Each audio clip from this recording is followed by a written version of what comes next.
Hello friends, welcome to AP studies की आज के इस वीडियो में लेकर आए हैं सीटेट एसएसटी का इतिहास का टॉपिक 2। आइए देखते हैं इतिहास का टॉपिक 2 क्या है। आखेट खाद्य संग्रह से भोजन उत्पादन तक। आखेट खाद्य संग्रह से भोजन उत्पादन तक। आइए देखते हैं। तुषार की रेल यात्रा। तुषार की रेल यात्रा से तुषार अपने एक रिश्तेदार की शादी में दिल्ली से चेन्नई जा रहा था। रेल में उसे खिड़की वाली सीट मिल गई, जहां से वह बाहर का नज़ारा देखने में मगन हो गया। तेज चलती गाड़ी से उसने देखा कि पेड़ पौधे, घर, खेत खलिहान बड़ी तेजी से पीछे की ओर छूटते चले जा रहे थे। तभी उसके चाचा ने उसके कंधे पर हाथ रख कर कहा, पता है, लोगों ने मात्र 150 साल पहले रेल यात्रा शुरू करनी शुरू की। बस तो इसके कुछ दशक बाद आई। तुषार सोचने लगा कि लोग के पास आने जाने के लिए तेज रफ्तार वाली सवारियां नहीं थीं, तो क्या वे यात्रा नहीं करते थे? क्या वे अपनी सारी ज़िंदगी एक ही जगह पर बिता दिया करते थे? नहीं, ऐसा नहीं थी। नहीं, ऐसा नहीं थी। ऐसी बात नहीं थी। नहीं, ऐसी बात नहीं थी। आइए देखते हैं। आरंभिक मानव आरंभिक मानव आरंभिक मानव आखिर वे इधर-उधर क्यों घूमते थे? आपका प्रश्न है, आरंभिक मानव आखिर वे इधर-उधर क्यों घूमते थे? आइए देखते हैं। हम उन लोगों के बारे में जानते हैं जो इस महाद्वीप में 20 लाख साल पहले रहा करते थे। आज हम उन्हें आखिर खाद्य संग्राहक के नाम से जानते हैं। भोजन भोजन का इंतजाम करने की विधि के आधार पर उन्हें इस नाम से पुकारा जाता है।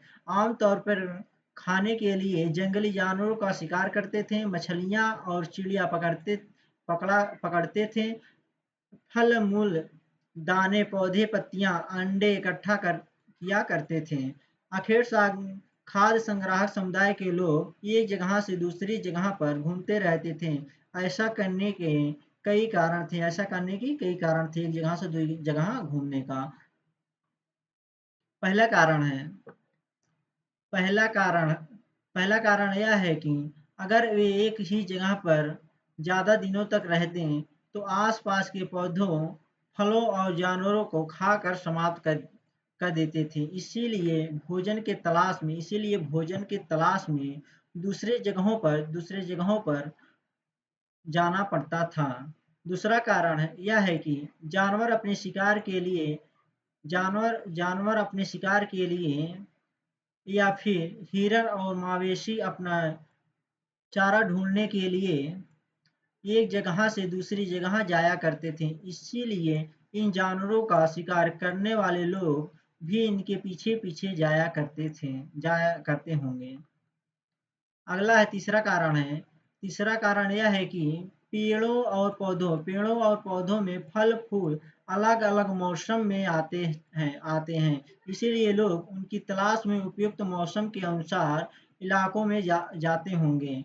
और चौथा कारण यह है कि पानी के बिना किसी भी प्राणी या पेड़ पौधे का जीवित रहना संभव नहीं होता, और पानी झीलों, झरनों तथा नदियों में ही मिलता है। यद्यपि कई नदियों और झीलों का पानी कभी-कभी सूखता, और कुछ झीलों और नदियों में पानी बारिश के बाद ही मिल पाता है। इसीलिए ऐसी ऐसी झीलों और नदियों के किनारे बसे लोगों को सूखे मौसम में पानी की तलाश में इधर-उधर जाना पड़ता था।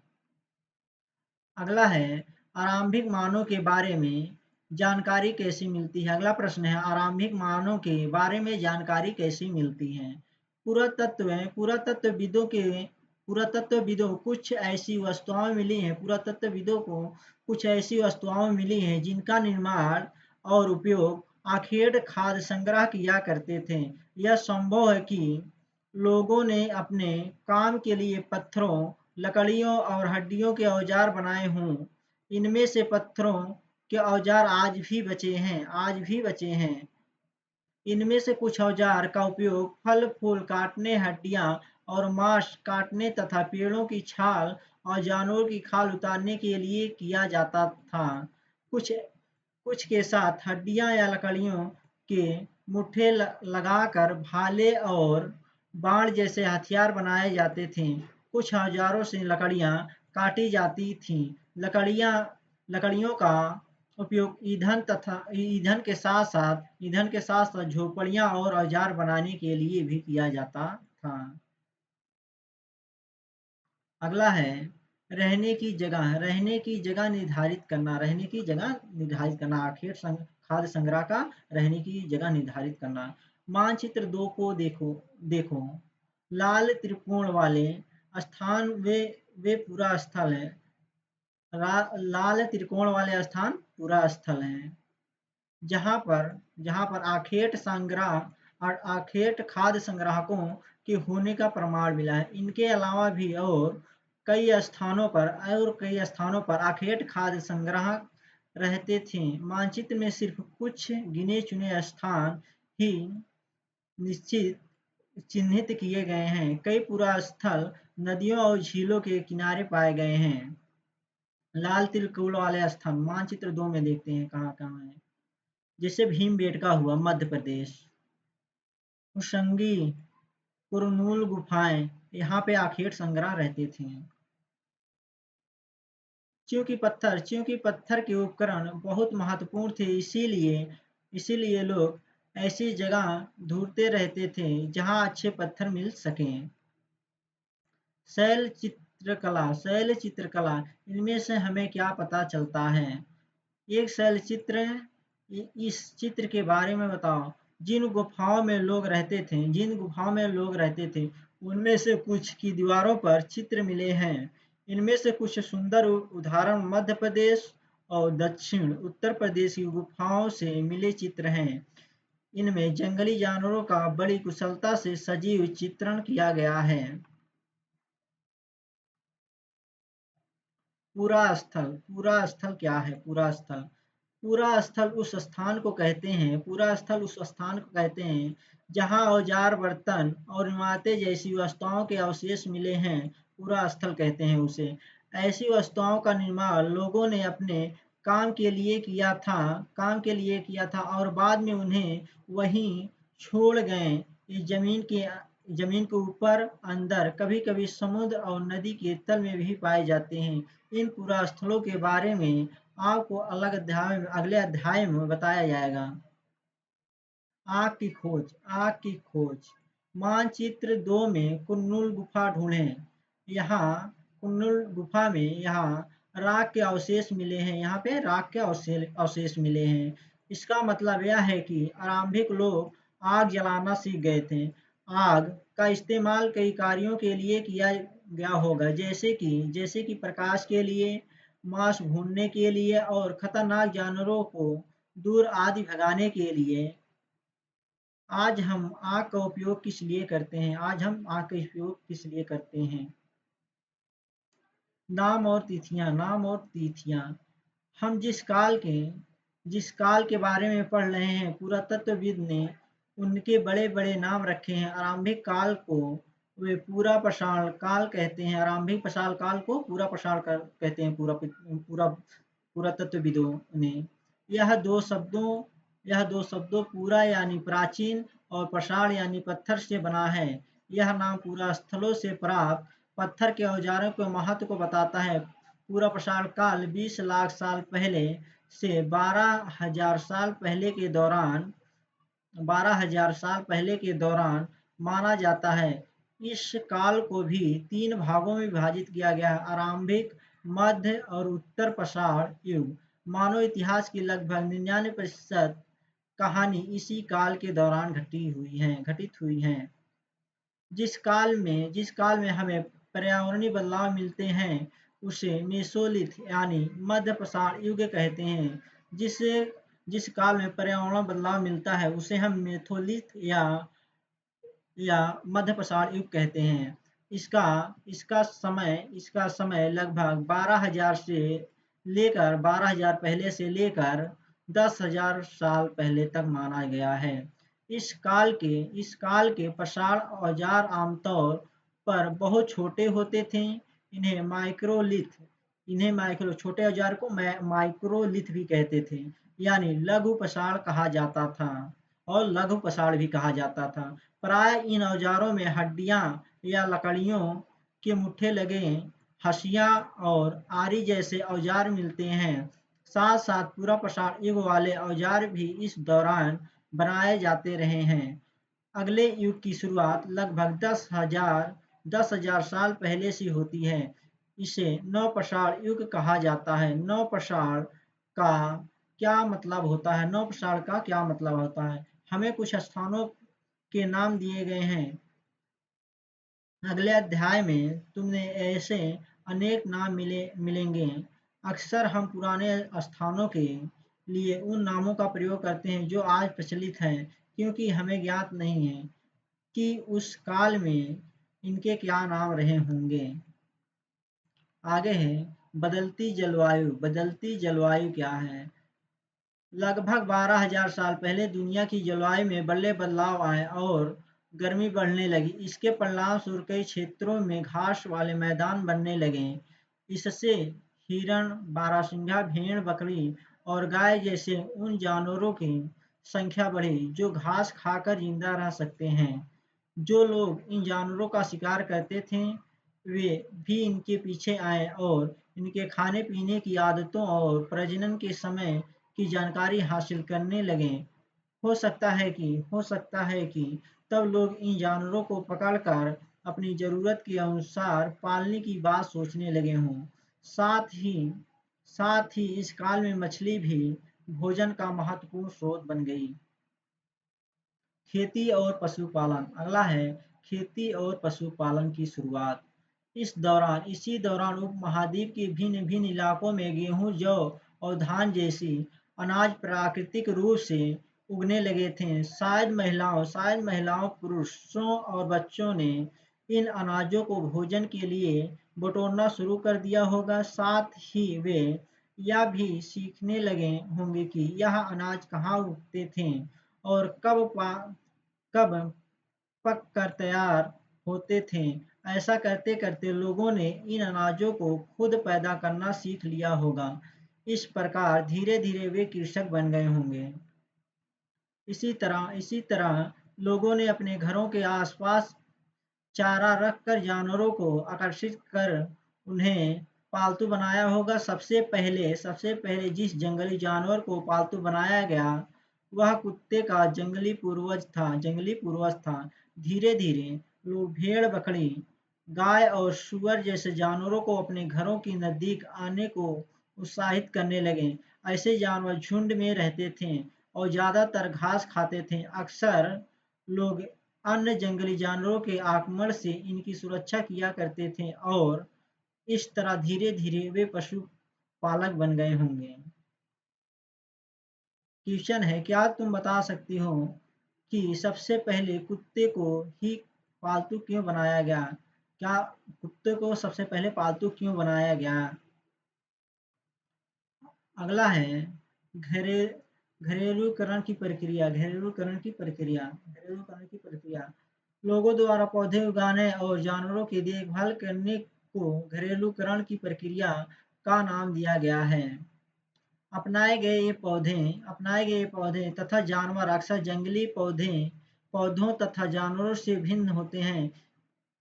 इसकी वजह यह है कि इस प्रक्रिया के तहत अपनाए गए पौधों या जानवरों का लोग चयन करते हैं। उदाहरण के तौर पर लोग उन्हीं पौधों तथा जानवरों को चयन करते हैं जिनके बीमार होने की संभावना कम हो। यही नहीं, लोग उन्हीं पौधों को चुनते हैं जिनसे बड़े दाने वाले अनाज पैदा होते हैं, साथ ही जिनकी मजबूत डंठलें अनाज के पके दानों को भर को संभाल सकें। अनाज के पके दानों के भार को संभाल सके। ऐसे पौधों के बीजों को संभाल कर रखा जाता है ताकि फिर से उगने के लिए उनके गुण सुरक्षित रह सकें। उन्हीं जानवरों को आगे प्रजनन के लिए चुना जाता है जो आमतौर पर अहिंसक होते हैं। इसीलिए हम देखते हैं कि पाले गए जानवर तथा कृषि के लिए अपनाए गए पौधे जंगली जानवरों तथा पौधों से धीरे धीरे भिन्न होते गए। मिसाल के तौर पर जंगली जानवरों की तुलना में पालतू जानवरों के दांत और सींग छोटे होते हैं। इन दांतों को देखो।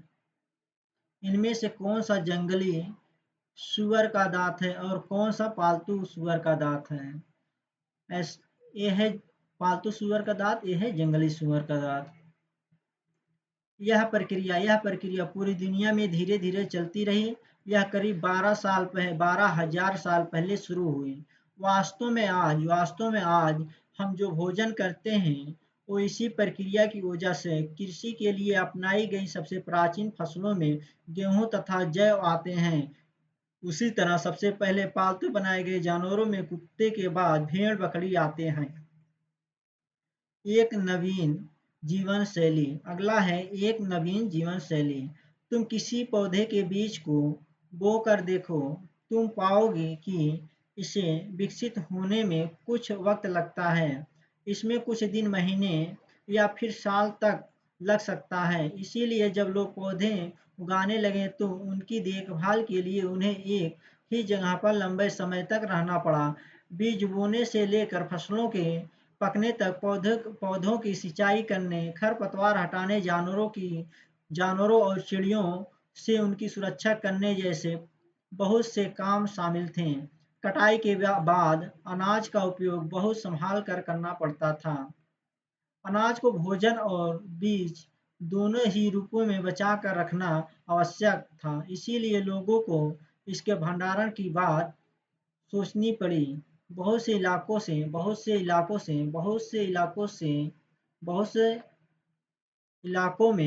इलाकों में लोगों ने मिट्टी के बड़े बड़े बर्तन, टोकरियां बुनी या फिर जमीन में गड्ढा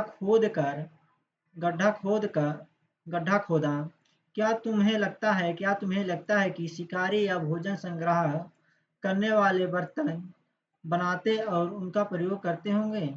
अपने जवाब का कारण बताओ। जानवर जानवर चलते फिरते खाद्य भंडार। जानवर बच्चे देते हैं जिससे उनकी संख्या बढ़ती है। अगर जानवरों की देखभाल की जाए तो उनकी संख्या तो बढ़ती ही है, साथ ही उनसे दूध भी प्राप्त हो सकता है। भोजन का यह एक अच्छा स्रोत है। यही नहीं, जानवरों से हमें मांस भी मिलता है। दूसरे शब्दों में पशुपालन भोजन के भंडारण का एक तरीका है। भोजन के अतिरिक्त जानवरों से और क्या-क्या मिलता है? आज जानवरों का उपयोग किस लिए होता है? आओ, आरंभिक कृषकों का पशुपालकों के बारे में पता करें। मानचित्र पृष्ठ संख्या 12 देखो।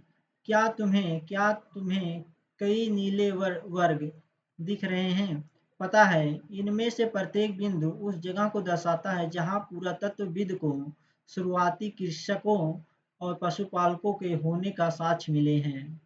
आइए देखते हैं मानचित्र में कहाँ पे पुरातत्वविद को शुरुआती कृषक और पशुपालक होने का साक्ष्य मिला है।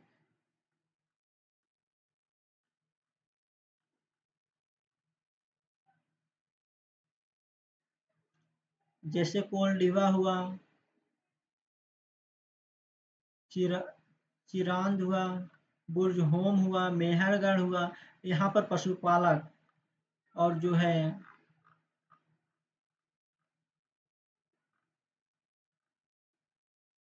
पशुपालक और कृषक की शुरुआत साक्ष्य मिले हैं। ये पूरे उपमहाद्वीप में पाए गए हैं। इनमें से सबसे महत्वपूर्ण पश्चिम उत्तर क्षेत्र में, आधुनिक कश्मीर में और पूर्वी तथा दक्षिण भारत में पाए गए हैं। वास्तव में ये निर्दिष्ट स्थान कृषकों और पशुपालकों की बस्तियां थीं या नहीं, इससे जानने के लिए वैज्ञानिक खुदाई में मिले पौधे और पशुओं की हड्डियों के नमूनों का अध्ययन करते हैं। इनमें से सबसे रोचक जले हुए अनाज के दानों के अवशेष हैं। ऐसा लगता है कि ये गलती से या फिर जानबूझकर जलाए गए होंगे। वैज्ञानिक इन अनाज के दानों की पहचान कर सकते हैं। इस तरह हमें पता चलता है कि इस उपमहाद्वीप के भिन्न भागों में बहुत सारी फसलें उगाई जाती रही होंगी। वैज्ञानिक विभिन्न जानवरों की हड्डियों की पहचान कर सकते हैं। अस्थायी जीवन की ओर अस्थायी जीवन की ओर अस्थायी जीवन की ओर पुरातत्वविदों को कुछ पुरास्थलों पर झोपड़ियों और घरों के निशान मिले हैं, जैसे कि बुर्जहोम। वर्तमान कश्मीर के लोग गड्ढे के नीचे घर बनाते थे, जिन्हें गर्तावास कहा जाता था। जो गड्ढे के नीचे घर रहते थे उन्हें गर्तावास कहा जाता था। इनमें उतरने के लिए सीढ़ियां होती थीं, इससे उन्हें ठंड के मौसम में सुरक्षा मिलती होगी। पुरातत्वविदों को झोपड़ियों के अंदर और बाहर दोनों ही स्थानों पर आग जलाने की जगह मिली है। ऐसा लगता है कि लोग मौसम के अनुसार घर के अंदर बाहर खाना पकाते होंगे। बहुत सारी जगहों से पत्थर के औजार भी मिले हैं। इनमें से कई ऐसे जो पूरा पाषाणयुगीन उपकरणों से भिन्न हैं, इसीलिए इन्हें नवपाषाण युग का माना गया है। इनमें वे औजार भी हैं जिनकी धार को और अधिक पैना करने के लिए उन पर पालिश चढ़ाई जाती थी। ओखली और मूसल का प्रयोग अनाज तथा वनस्पतियों से प्राप्त अन्य चीजों को पीसने के लिए किया जाता था। आज हजारों साल बाद भी ओखली और मूसल का प्रयोग अनाज पीसने के लिए किया जाता है। उसी तरह प्राचीन प्रस्तर प्रस्तरयुगीन औजारों का निर्माण और प्रयोग लगातार होता रहा। कुछ औजार हड्डियों से भी बनाए जाते थे। कुछ औजार हड्डियों से बनाए जाते थे, इस प्रकार पत्थर और हड्डियों से। नवपाषाण युग के पुरास्थलों से कई प्रकार की मिट्टी के बर्तन जिसमें से एक ऐसा है मिले हैं। कभी कभी इन पर अलंकरण भी किया जाता था। बर्तनों का उपयोग चीजों को रखने के लिए किया जाता था। धीरे धीरे लोग बर्तनों का प्रयोग खाना बनाने के लिए भी करने लगे। चावल, गेहूं तथा दलहन जैसे अनाज अब आहार का महत्वपूर्ण हिस्सा बन गए थे। इसके साथ साथ अब लोग कपड़े भी बुनने लगे थे। इसके लिए कपास जैसे आवश्यक पौधे भी उगाए जा सकते थे। क्या ये परिवर्तन हर जगह एक साथ ही आ गए होंगे? ऐसी बात नहीं। एक तरफ जहाँ कई जगहों पर स्त्री पुरुष शिकार और भोजन संग्रह करने का काम करते थे, वहीं अन्य लोग ने हजारों साल के दरम्यान धीरे धीरे खेती और पशुपालन को अपना लिया। बहुत जगह लोग मौसम के मुताबिक बदल बदल कर अपनी जीविका चलाया करते थे। सूक्ष्म निरीक्षण मेहरगढ़ में जीवन मृत्यु। मानचित्र 2 में देखो, मेहरगढ़ ढूंढो। यह ईरान जाने वाले सबसे महत्वपूर्ण रास्ते बोलन दर्रे के पास एक हरा भरा समतल स्थान है। मेहरगढ़ संभवतः वह स्थान है जहाँ के स्त्री पुरुष ने इस इलाके में सबसे पहले जौ, गेहूं उगाना और भेड़ बकरी पालना सीखा। यहाँ विभिन्न प्रकार के जानवरों की हड्डियां मिली हैं। इनमें हिरण तथा सूअर जैसे जंगली जानवरों तथा भेड़ और बकरियों की हड्डियां हैं।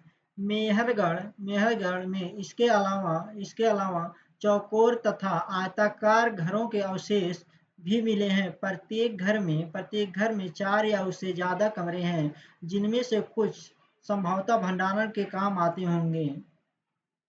मृत्यु के बाद समानता मृतकों के सगे संबंधी उसके प्रति सम्मान जताते हैं। लोगों की आस्था है कि मृत्यु के बाद भी जीवन होता है। लोगों का आस्था है मृत्यु के बाद भी जीवन होता है। इसीलिए कब्रों में मृतकों के साथ कुछ सामान भी रखे जाते थे। मेहरगढ़ में ऐसी कई कब्र मिली हैं। एक कब्र में एक मृतक के साथ एक बकरी को भी दफनाया गया था। संभवतः इसे परलोक में मृतक के खाने के लिए रखा गया होगा। देखिए यहाँ पे ऐसा है। थैंक यू फ्रेंड्स, वीडियो अच्छी लगे चैनल को सब्सक्राइब और लाइक करें। जय हिंद दोस्तों।